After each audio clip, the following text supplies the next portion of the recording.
చూడండి టెక్స్ట్ బుక్లో మనకు ఈ సెంటెన్స్ ఉంది. ఏమంటారు అంటే, so which is the most abundant plant pigment in the world అంటున్నాడు. Okay, plant pigment. So plant pigment అంటే మనకు 4 రకాలు ఉన్నాయి.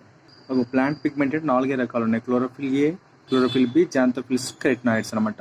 సో దీంట్లో వాడు ఏమంటారంటే, so which is the most abundant plant pigment in the world అంటే నాకు తెలిసి క్లోరోఫిల్ ఏ అని అనుకుంటున్నాను అనమాట. ఎందుకంటే ఇది నేను ఇప్పుడు క్రియేట్ చేస్తాను. చూడండి ఇక్కడ ఏం చెప్తానంటే, ఇప్పుడు మనకు ఇక్కడ సెంటర్, మనకు రియాక్షన్ సెంటర్ ఉంటుంది కదా మిడిల్లో, ఎప్పుడు కూడా క్లోరోఫిల్ ఏ ఉంటుంది అనమాట. క్లోరోఫిల్ ఏ ఉంటుంది. ఫర్ ఎగ్జాంపుల్ మధ్యలో రియాక్షన్ సెంటర్ ఉంటుంది కదా, రియాక్షన్ సెంటర్ ఏంటంటే క్లోరోఫిల్ ఏ ఉంటుంది.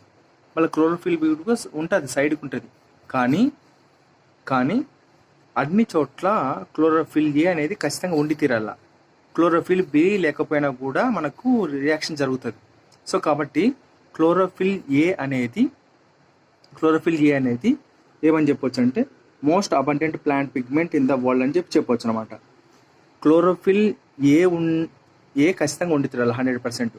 క్లోరోఫిల్ బి అనేది కూడా ఉంటుంది, ఒక్కొక్కసారి కొన్ని చోట్ల ఉండదు chlorophyll B. So chlorophyll B లేనంత మాత్రాన మనకు ఫోటోసింథసిస్ జరగదు, లేకుంటే లైట్ ట్రాపింగ్ జరగదు అని అనుకోకూడదు.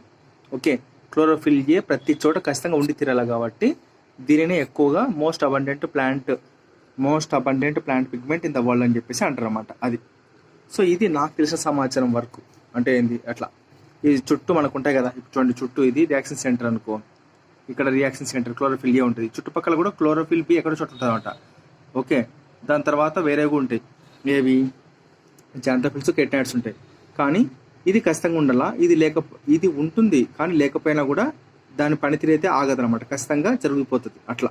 సో కాబట్టి ఇక్కడ మనకు దీనికి సమాధానం క్లోరోఫిల్ ఏ అని నేను అనుకుంటున్నాను అనమాట.